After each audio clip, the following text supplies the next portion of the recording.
Puppy's World here, guys, and I'm going to be putting together a short compilation list of LPs that I've bought, what I've bought them for, brand new, mind you, where I've got them, and more or less how they sound on different turntables and setups with different amplifiers.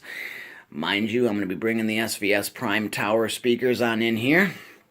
I'm also going to be choosing some SVS Ultimate speakers to be placing on the stands there, and then I'll be going from there into some other stuff. But yeah, I'd like to report gladly our Sound and Vision May 2017 issue arrived yesterday in the mail. And ironically, but thankfully, we've got a few things that are relevant to Puppy's World here, right on the cover. And, you know, so I open it up, and, I'm glad to see that they listened to me. They took my recommendation in doing a review on the Oppo UDP 203. After 3 months of calling them up and talking to the editors and whatnot about doing a review, they finally have published it, so I'm glad to see that. Pick up your May 2017 issue of Sound and Vision to see that, or just watch Puppy's World. He'll go through the whole magazine for you and show you what, how they reviewed it and how his reviews compare to mine and stuff and differ. Ironically, also, I did a video this weekend of projectors, kind of pricing them out and whatnot. I actually go with the wife on into a Best Buy, and we show you the Magnolia Home Theater Center in there, and what they're asking for 4K projectors versus non-4K projectors, and some of the specifications and pricing on them in a big box store like Best Buy. And then I kind of compare it to, I come home here and I show you my my projectors, their setups and hookup specifications and whatnot, price, and I talk about how, the difference between a cheap and expensive projector, the difference between a 4K and non-4K projector, and, I'll look at a Wolf Cinema projector.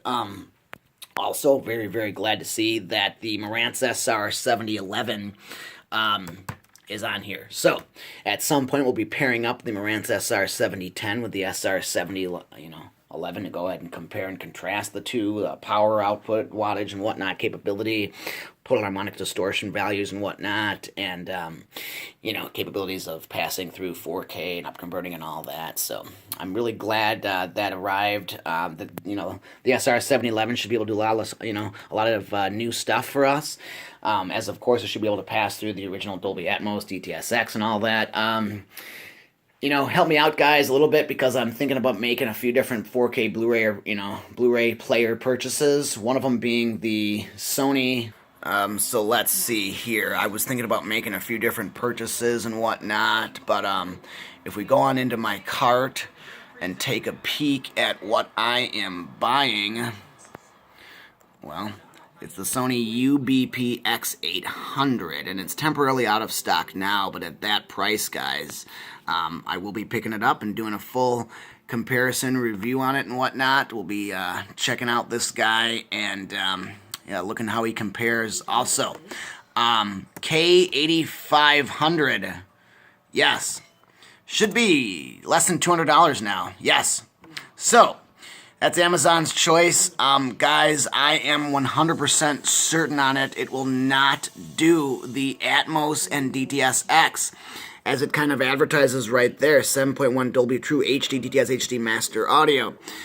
That is why we will pick that guy up, and we will do a video on him fully disclosing the fact that, unfortunately, he will not do Dolby Atmos or DTSX. So, for those of you that are in the market for a 4K Blu-ray player, please check back, as soon in the mail I should have a good three Blu-ray players that are capable of doing 4K arriving. One being the Panasonic that does not have Dolby Vision upgrade in the future. We'll do a review on that. The other being the Samsung K8500, world-renowned 4K Blu-ray player, and we'll do a review on that. And then the Sony Blu-ray player I just showed you, the UBP X800 or something, we'll stand them all next to the Oppo UDP 203. And I'm sure you guys can already, figure this out, that the Oppo is going to, blow all of them out of the water. It's just going to kick them all off their tables, literally. Those other Blu-ray players will not be able to compare or compete with the Oppo in any way, sense, or shape. So, Guys, I will throw a Bobby Bland LP on right now. You're not going to hear him, though, till, next couple of videos. I wanted to do some other vinyl stuff, but more or less I've got some work to do with mounting some speakers up, so we'll go ahead and do a full setup soon using the Marantz sr7011. I want to utilize every speaker output port on there, so I'm going to be connecting, well, we've got a 5.2 set up in here right now. And that's just because we're lacking some of the speakers that I've used. We've all seen my videos in the past with NHTs here. I don't think I've done a video with actually my KEF bookshelf speakers bi-wired and bi-amped over here as the wides, but that's not important. We'll hook up every speaker capable to this guy and have a full surround sound setup in here soon, because I really feel that the sr7011 can be pushed to its limits with no problem, and then compare that to the sr7011. Okay, guys, thanks for watching Puppy's World. I will be back. Please subscribe, and I'll be doing I'll be posting my videos on projector thoughts, projectors, pricing it out, specifications, which ones I recommend, how they look, how they perform with or without a screen, elite screens versus there's a good brand on Amazon that I recommend that's similar to elite screens. There's also an elite screen for about $250 that's a pull down. So we'll do some comparisons on that in the future and whatnot. And yeah, check black, please subscribe, and I will be back.